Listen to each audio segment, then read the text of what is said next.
how do you help somebody find out what their first story, first speech, first presentation would be, or how do they find their talent?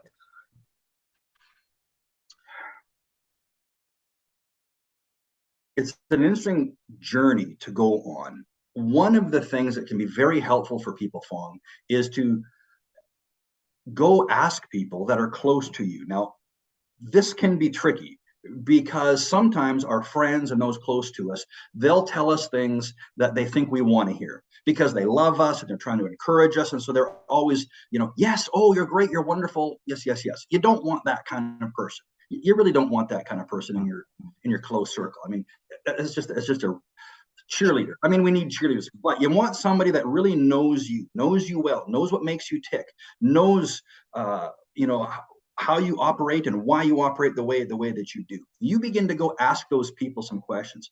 If I was to step into a new role in my life, if I was to move into a new direction, or you could say, if I was to step onto a platform somewhere and speak about a subject of some kind, of which maybe I could be a bit of an authority, what would you think that would be for me?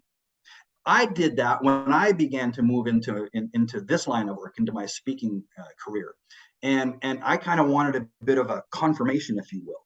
Am I actually moving in the right direction? Is this my lane? Is this, I'm excited about it, but is this really what it should be? I began to go to those people that were closest to me and I asked them that question. If I was to step into a completely new direction, step into a completely new kind of line of work, what do you think it would be that would suit me the best? Where do you think I would shine? Where do you think that I could give my best? And why do you think that? And those people, all of them pretty much said the exact same thing. Mm-hmm. Oh my God, you need to be on a platform. Your natural gifts and talents are to motivate people and to inspire people. And you're a great catalyst for change. And, you're a bit of a visionary. And I mean, it was all very ego stroking. You kind of go, oh, thank you very much. But when it comes from a place of sincerity, again, you're asking people that aren't there just to fluff you up and blow smoke up your pant leg. Mm-hmm. They're there to tell you the real deal. And it gave me great comfort and it gave me great confirmation. You're right, though, because if we try to do the journey just on ourselves, oftentimes that journey allows us to say things that kind of hold us back. Well, who am I to really think that that's me? Yeah. Am I really that good? Is that really the direction that I should go? And we doubt ourselves, right? We know ourselves the best. We know where we've let ourselves down. We know where we've broken agreements with ourselves. We know where we failed. And so we're hard on ourselves that way.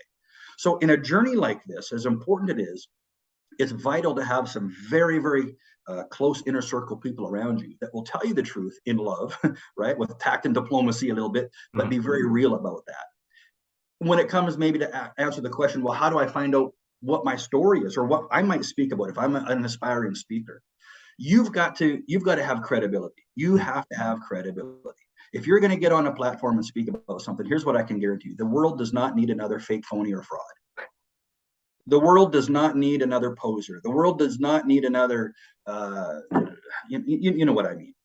Yeah. You've got to be able to speak on something that you are an authority on because you lived it. You went through it. You overcame it. You conquered this or you, whatever it was. You have to have some credibility because people can't take that away from you. If all you're going to do is try to speak to somebody or teach somebody something that you read in a book, stay home and grow an ant farm for crying out loud. I mean, talk is cheap and information is free. Mm-hmm. We do not need another speaker out there in the world that's just going to teach somebody that they read in a book or that they learned online or that they watched on a video. I mean, I had a young guy come to me one time. I'm going to go off a little tangent, but I'm going to come back real quick. And he was about a 19-year-old kid, and he came to me and he says, "Hey, I'm a life coach, but I'm stuck." And I don't, but I don't know how to build my business. Could you help me? And so I started with him. I said, well, how did you become a life coach? And he said, well, I sat in the audience in a Tony Robbins seminar once.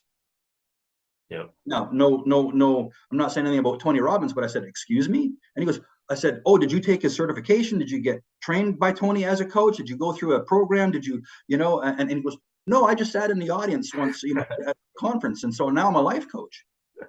Well, what credibility do you have that's going to help somebody else? So what I'm saying is, I hope you kind of hear what I'm saying. Yeah. What journey have you walked, that have you taken, that because of your experience that nobody else can take away from you, you can say, I did this. Because I did this, I learned this. And because I learned this, I can impart that knowledge to you. And if I teach you not what I know because I read in a book, but I teach you what I live and what I went through to get from here to here, that's where transformation happens for you. Mm-hmm. That's the thing that you should be speaking about. That's the thing that you should be teaching about. That's the thing that you should be writing about. Not the thing that you know because you became full of head knowledge. Mm-hmm.